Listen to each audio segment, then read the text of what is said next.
On parle d'un Pearl Harbor du terrorisme, d'un premier attentat terroriste planétaire, parce que ça n'a pas seulement secoué les États-Unis, ça secoue la planète. Et vous savez, les Européens sont assez critiques de l'administration Bush. Juste pour vous donner un exemple, je vous montre la première page du Libération d'hier. Bush aux abonnés absents dans le conflit au Proche-Orient. Oui. Beaucoup en Europe critiquent sévèrement l'administration Bush pour s'asseoir sur ses mains, comme on dit.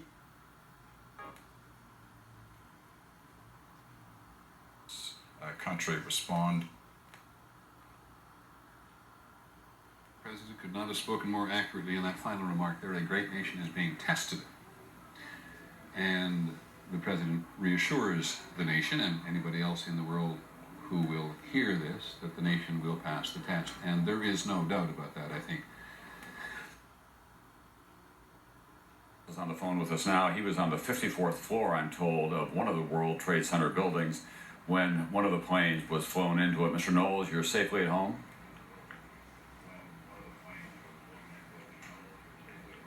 Yes, sir. Could you turn down your television? I can hear it in the background, and that will cause us some problems if we continue our discussion. Okay. Tell me exactly where you were and what happened to you. I was on the 54th floor. Of number 1 building or number 2? Number 1 building. And when were you first aware of the attack? Well, something hit the building and it knocked me to the floor. And then the whole window blew out of the office I was in. And it snatched the desk out of the office like it was a piece of paper. And how did you get out of that office? By the grace of God, I was holding on to the door so I wouldn't be sucked out the window.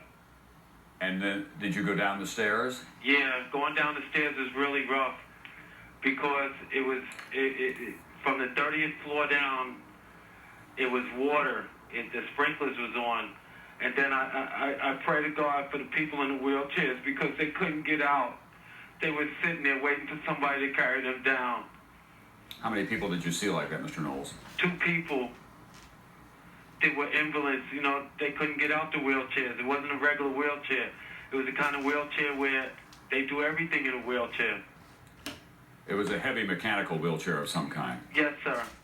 And then as you made your way to the bottom of that stairwell, was crowded with other people trying to get out? Yes, sir, but God bless the fact that it happened early, because if it had happened at 10:30, it would have been chaos because you couldn't get down the stairs. Between the smoke and the lights being out in the water, and the staircase was slippery. When you finally got to the ground floor, then what happened? Then they herded us out of the building. They told us to walk fast. We walked up towards Broadway, up Nassau, and it was glass blown from everywhere.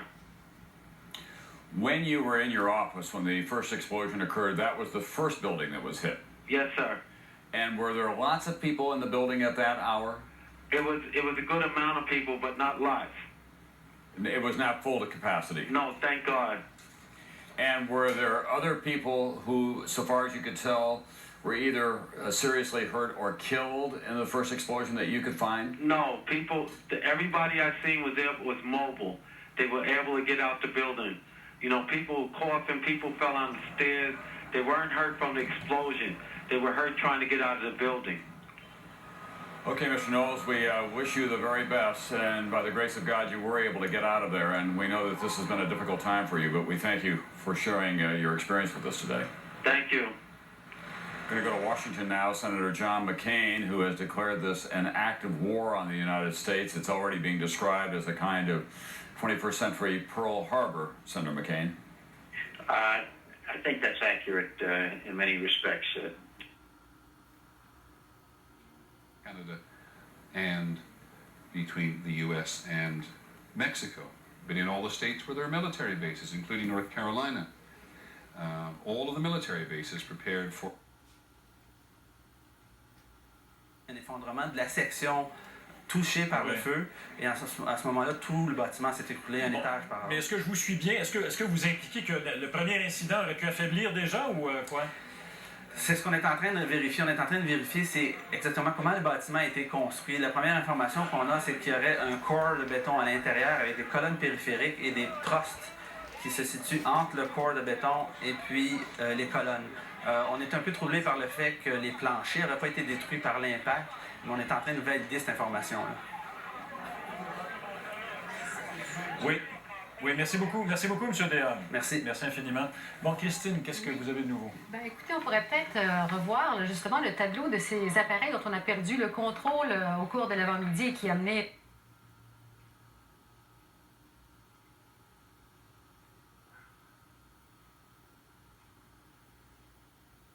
To have someone on the ground to penetrate these organizations so you can know their intentions rather than... States. But in terms of actual training for Osama bin Laden, he does own a number of planes, also trains specific pilots to actually be able to carry out these type of attacks. And this is something that intelligence sources are saying that they were aware he was doing this type of training, not necessarily to attack the U.S., but to train for suicide attacks on planes and other mechanisms. He also, as we know, is believed to be behind the attack of the U.S. Going on where they are looking, the FBI is going to be mobilizing massive resources to bring him here and into Washington, and they will be looking to try and track down the cowards that did this to our country. Jerry Hauer of Kroll & Associates, the former commissioner of Mayor Giuliani's Office for Emergency Management here in New York. I hope you can stick around with us, Jerry. You've been very helpful, and I appreciate it. Quickly, Israel has closed its airspace to foreign carriers. Airlines in Europe have ordered flights bound for the U.S. to do U-turns and come back or find alternate landing points outside the United States. The European Union foreign ministers are to hold an emergency meeting on tomorrow. And we go to Mika Brzezinski, who is in Lower Manhattan. Mika? Well, Dan, I'm with Larry Rosen. We're at PS 89, where his son goes to school. The school has been evacuated, and he's looking for his son. Larry is also looking for his daughter. She's 3 years old, and her babysitter. Larry, tell me exactly where they were, where your apartment is. Well, I live in Gateway Plaza, which is directly across the street in Battery Park City. I was uptown. Actually in the subways when I heard the explosion. I didn't think much of it and went uptown to a client's and then heard the news. And you went to your apartment. Did you get close, and what did you see?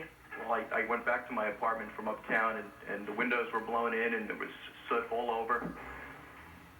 Barney doll was laying in the bed. Is that your child's doll? Yeah. I have a 3-year-old who was probably sleeping and a 7-year-old who's in the school that we're standing in right now. Would they let you into your apartment? They would not, but I was able to get in. Is there a possibility they could be elsewhere? I'm hopeful that they are elsewhere. Okay. You're looking for your son, and I'm told that the children who are in this school have been taken to PS3 and PS41. The children in this school are all fine, according to the head custodian here. A lot of parents like you are coming and looking for the children. What did you want to say? Tell my wife, Sherry, that I love her and I'm okay, and we'll get together and everything will be all right. I love you. Larry Rosen, a father looking for his son, and I know you want to go now to the next schools, and those men over there through those doors can tell you where to go to find your son. Write down where they are. Okay, we'll find out for you. Ask the guys through the door. Can you help him, Mary? Dan, this is a story that's been repeated all morning here. Parents are coming, and they just want to see their kids when they hear of something like this happening literally 3 blocks from where their children were at school, a place that should be safe in their minds. It is, I think, a sense that you can only remotely imagine if you were a parent yourself. Dan, over to you now. Mika Brzezinski in Lower New York.